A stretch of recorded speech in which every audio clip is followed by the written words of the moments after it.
Um, Everybody really sucks a lot of this stuff. I think we have this presumption that we have to be super good at everything.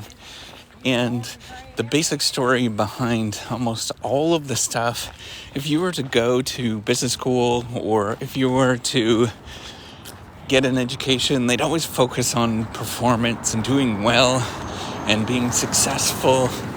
Or if you're thinking about, becoming a manager, it doesn't matter the area that you're thinking of being in. There's just emphasis on being highly successful all the time. And I think it's absolutely the wrong perspective to think about being successful. In fact, I would rather people think, instead of trying to be successful and trying to have everything all together and doing things perfectly, think about how you can just get by and sort of live life, given that you're just getting by. I know that seems like totally different. It's a completely different perspective than what you're used to. I'm never going to tell. I'm a professor. I build things too. I guess you consider an innovator or creator or whatever. But I would never tell anybody anymore that, to aim for being the top. And and the reason is because that's unsustainable. That's like a super high bar that nobody can ever sustain that for a long time. And, even if you look at people that are considered highly successful, you might look at all the ones that sort of make the news, the usual suspects and all that. Those people only do it for a certain amount of years, and then they quit. They can't do it. So, my perspective is, how can we get more people to do things that are innovative or do things that, that matter in this world, is to do things that you think that make you feel silly and stupid and you're just not right at it, or you feel like you're completely problematic, but just do it. Right? Like, have fun with it. Stop worrying about what everybody else is going to think of you, in the sense of, you might think that what you're doing is never going to amount to anything. That's not the goal, right? Like, being successful is not the goal. It never is. And this is such an interesting. I just had this really cool conversation today with somebody that's reasonably famous, and we were sort of lamenting, I guess, or this person was lamenting about the fall. I guess the fall of business school. And I was saying, I don't think that's actually the point. My view is that we shouldn't really focus on performance and focus on anything where we should try to encourage people to do better. I would rather have people think about how that they can feel good about themselves. And if you feel good about themselves by realizing everybody else sucks, everybody else is a giant disaster just like you, if you feel good about yourself, you're going to get up and you're going to do a lot more things. And you'll be able to make some really positive changes in your life. It's a completely different thing than what a lot of people talk about. The goal is never to be a top performer, but to live life to the fullest, whatever that is for you, right? And that might be for you often, it's just a case of just getting off the couch, doing something where you just feel good. And that's hard for a lot of people. But I want you to take a step around. I want you to sort of look around, look at all the people that you admire, and then you realize all those people are just a giant wreck. They're a mess. And if that's the case, like, even the most remarkable, I don't know, you pick the person that you think is remarkable. You start looking at all the other traits that are going on in their life, they're a mess. a complete mess. If that is the case, why can't you do something?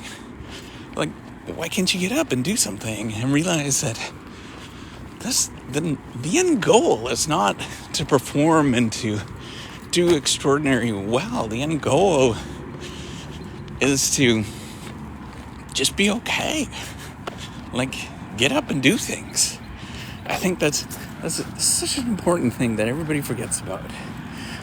So I'm just going to say thank you for everybody that's listening. So, Sweet Bee, Prom Bomb, Deb, Karen Howell, Tony, Veronica. Look at all these people. Thanks so much, Sharon, Asha, Justin, Bravo, all these people, Jennifer. Thank you so much. I do appreciate it. And double tap, like this. It helps to get the word out. I do appreciate each and every one of you. I just want to get you to think about, I want you to look at, okay, this is the thing that sort of got me over this and thinking about, I have to have my crap together. So I built this platform. The rest of it has the same platform. You know, the E is written with 3. You can look it up. And it didn't work. Like, I'm an engineer. I have all this sort of talent. You know, like, if you were to look at me on paper, you sort of say, hey, you know, that this thing should work. And it didn't, right? And I'm not saying this to, you know, to brag about any of this stuff. It's just, it was very humbling. And it, you know, I went through really dark moments thinking about this. But then I thought, isn't this a lesson for everybody else to think about? Like, if this person is struggling and can't get their shit together, I mean, what does that say about everybody else, right? And if that's the case, like, if everybody sucks, right? If that's the case, then why aren't you going and doing things that are important in your life? I think it would be awesome if you watch this and you pay attention for a second and you're like, okay, I'm going to go do something. I'm actually going to tackle something that's bigger than listening on TikTok, right? Or listening on whatever channel that you're listening on this. And just be excited about the world. You know, whatever that particular thing is. And it's really fun when you sort of see that, where, you know, I've been doing this long enough, being on social media and all that kind of stuff. I've been doing this long enough to see how it's kind of contagious, right? Where you start and stop thinking about, like, I can't do anything, I can't accomplish anything. And you do something and you fail at it and you're a miserable disaster at it. But then you sort of have this perspective of, like, wait a minute, that's the end goal. That the act of doing something is the goal. It's not the outcome. And this is like a super hard thing to think about. Is really, once you get to realize, like, it's not about sort of winning or succeeding, but doing it in the sense, like, you are actually going through the actions. That's where you learn all this stuff. That's where you actually do really good things. You stop focusing on whether you're being successful or not. Like, I'd rather hire somebody that was a disaster at college, right? Like, but they tried a whole bunch of stuff that was really hard and it didn't quite work out for them, but they were trying all these really difficult things. I would rather hire that person because they're interesting, right? They tried all these things. And sometimes, you know, some of those things can be successful and some of them can't be. But as long as they're trying and getting back up and pursuing these things and they're repeatedly going through it, I think, like, that's the important thing. By the way, if you don't know, you can find me all over the place. Look me up on the interwebs. You can look up the Reciprocity Project. I just want to go through and thank a lot of people that are here. Okay, Terry, thank you. Cannon, Rich, John, thank you, Terry. David, thank you. I appreciate it. Double tap. Sarah Smile, love the name. Mary Brown, love the chicken. A lot of people. Jesse, thanks so much. JR, thank you. Nancy, Tiffany, thank you for everybody that's following along. Definitely do the like thing. But, when you realize that if you just get up and you don't necessarily focus on this sort of outcome, but the goal is to actually do things rather than focusing on the outcome, right? Your objective and the things that you do are totally wrong, right? So I often talk about this at school when I'm teaching, right? If your goal is to perform well, what courses do you think that you'll ever take? They'll be always the ones that you're going to get an A in. But if your goal is to do crap and to learn things and explore about the world, you're going to take some real hard courses. And those real hard courses are actually going to make you learn and grow and develop a lot more than doing the things that are easy. Doing the things that you'll have a sort of successful outcome in. And I struggle with this so much because the culture that we live in rewards performance and doesn't focus on people actually going through the actions and doing things. It would be a totally different story if you're rewarding out actions or people doing things, because you would actually just inherently like to do things. That's different. So, I got a story about this. I learned this a lot from my dad, and he's passed away a long time ago. The reason why I learned this from my dad is that, he was like a mill worker, a pulp and paper mill worker. And he wouldn't sort of get any fanfare. Just, he's an operator. People wouldn't sort of recognize him. In fact, the mill that he worked at didn't want to give him a retirement party. He worked there for over 40 years. So we ended up doing the retirement party. But what he ended up doing instead was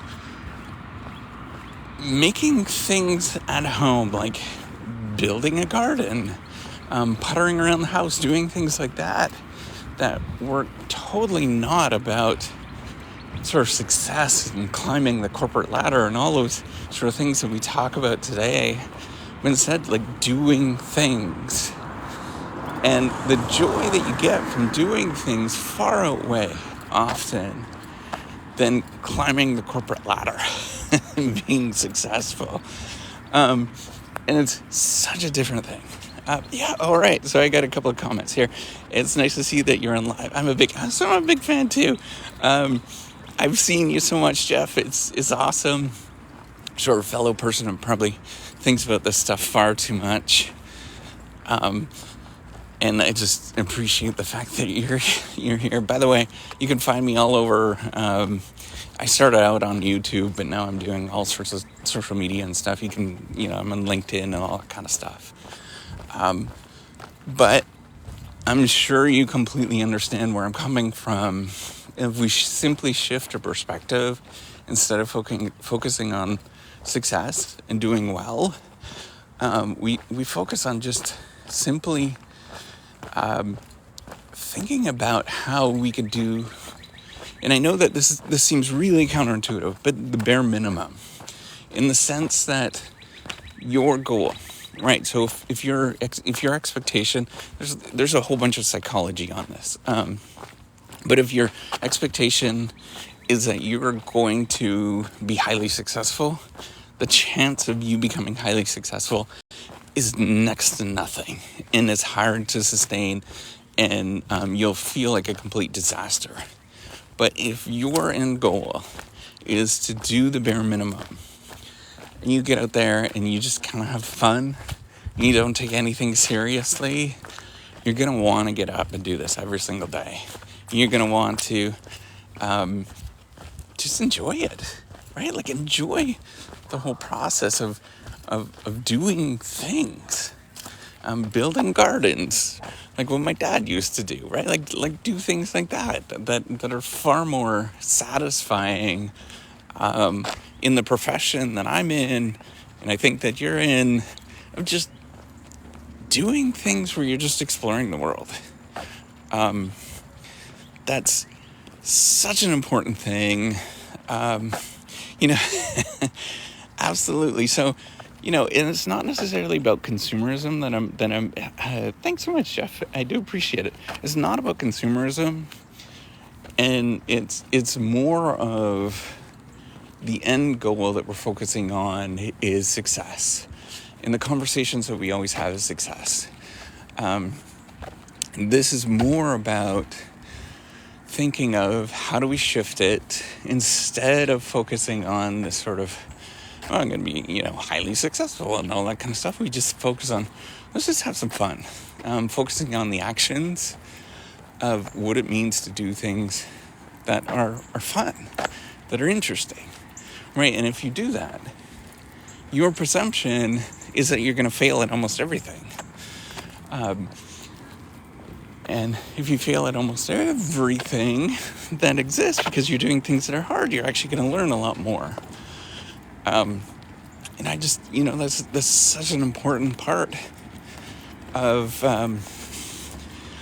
doing good things, is tackling harder problems where you almost always have your success rate is next to none. And it's never going to be really that good. But if you don't pursue those things, and you sort of figure out how you're going to pursue those things, they never get done. This is a fundamental hard problem with innovation, is that we know to do things that are entrepreneurial or innovative, you have to be kind of crazy to do them. Because they're non-rational. But what you have to do is shift your belief from pursuing things because of success and the end goal, and being, pursuing the thing that is sold, and do things just because you want to explore, and do things for many different reasons beyond being successful. And that is realizing that everybody sucks. You might think that other people have a better chance at doing things. It's not true, right?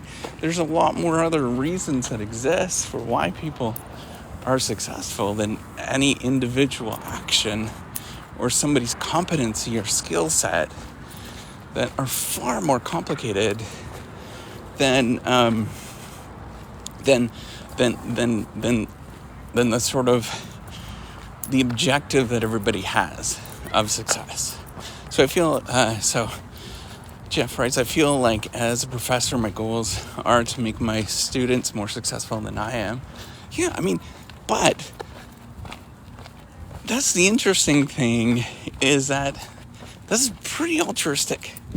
And that goes against probably almost all of the teaching of success orientation that we have in the academic game, right? Like, our goal is to become successful, and to be altruistic, that means that you have to give resources away freely to help other people out, and that comes at a cost to you, right? And in order for you to make other people successful, and in order for the collective to be more successful, there has to be a certain amount of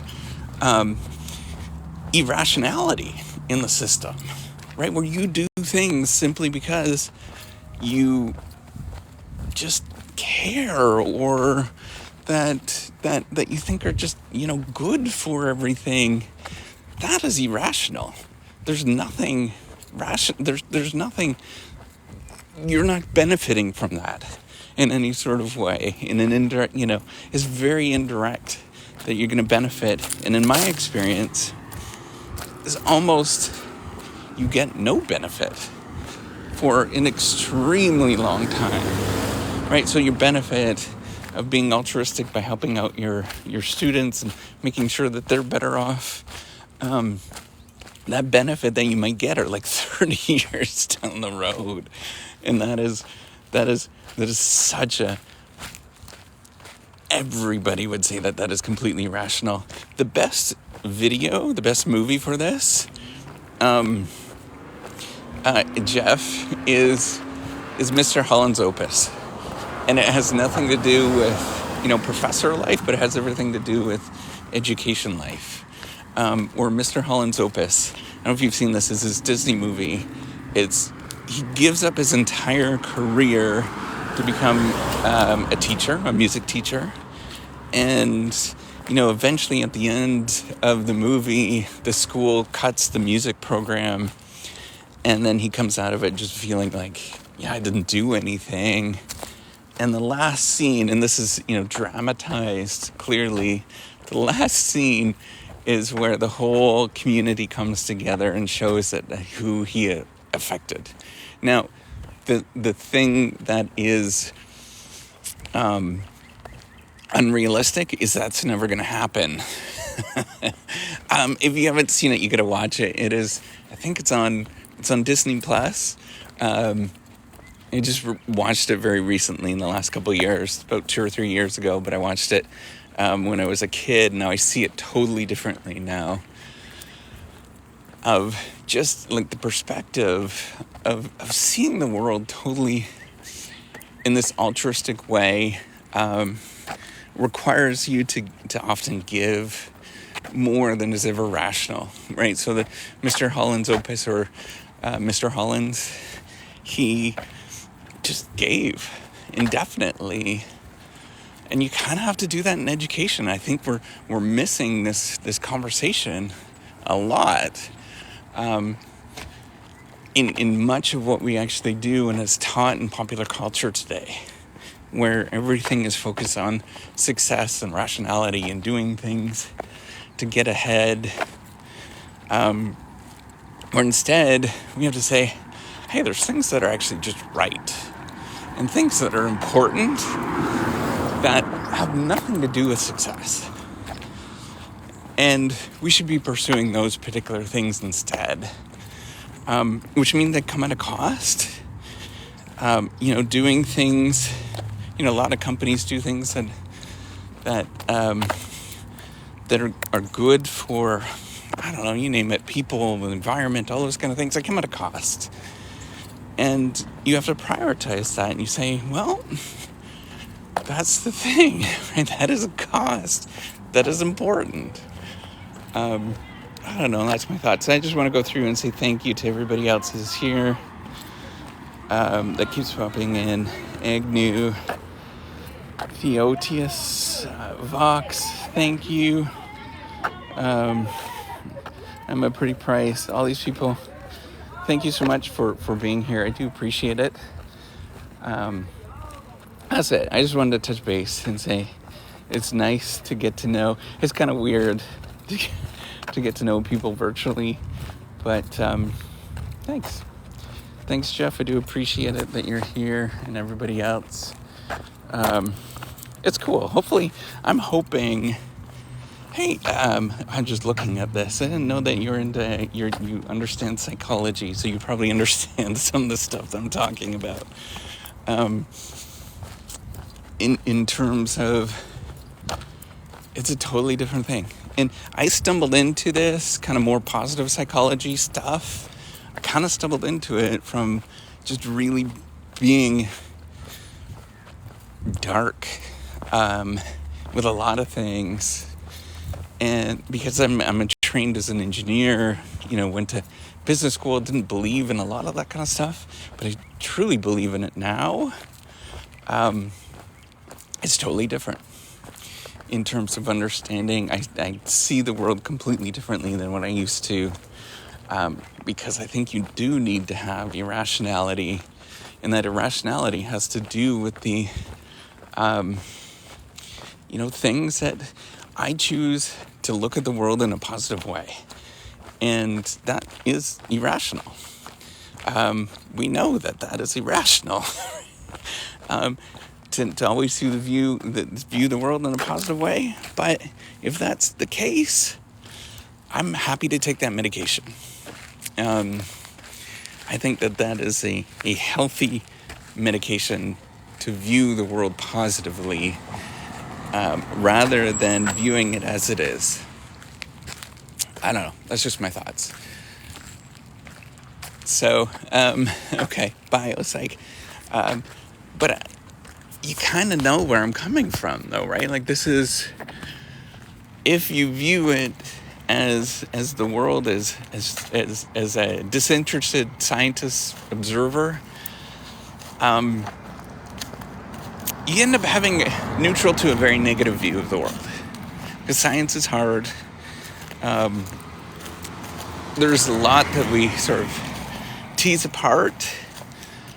And by that default, we have a very negative view. But if I take the medication of trying to focus on the positive all the time, my life feels much better. And it's just medication.